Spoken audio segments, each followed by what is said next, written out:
Ош шаарында пробация департаментинин аймактардагы кызматкерлери атайын окуудан өтүп жатат. Бул 3 күндүк окутууда Ош, Жалал Абад, Баткен облустарынан 30 кызматкер катышууда. Алар экстремизм боюнча соттолгон кардарлар менен иш алып барып жүргөн кызматкерлер. Тренингде пробациянын аймактык органдарынын кызматкерлери экстремисттик жана террористтик топтор азгырып жалдоосунун түрлөрүн жана механизмдерин, кылмыштар үчүн соттолгон пробациянын кардарлары менен иштөө спецификасын жана ошол кардарлардын социалдык психологиялык сүрөттөмөсүн, анын жүрүм-турум моделдерин, радикалдашуу даражаларын аныктоо, ошондой эле психологиялык изилдөө ыкмаларын жана башка көп нерселерди үйрөнүшөт.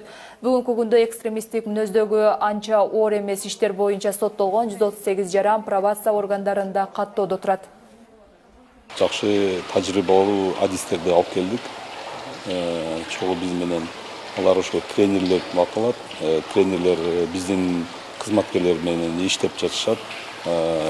Биринчиден булар эл аралык жана улуттук мыйзамдарды айтып беришип атат. Экстремизм, терроризм деген эмне, бул исламдын негизги багыттарын айтып беришет. Аябай күчтүү тажрыйбалуу тренерлер келди, адистер.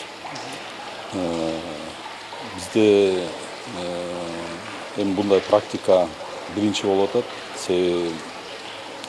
Былтыр бизде учетто 100дөй клиент болгон. Диний экстремизм, терроризм боюнча соттолгондор. Бирок жыл сайын анын саны көбөйүп атат.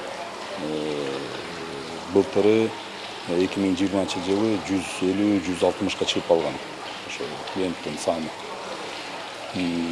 Бүгүнкү күндө алар келип кетишет да учетко туруп, кайрадан учеттон чечилип, бүгүнкү күндө 138 клиент бар. Ошолор менен бүт биз азыр иштеп жатабыз.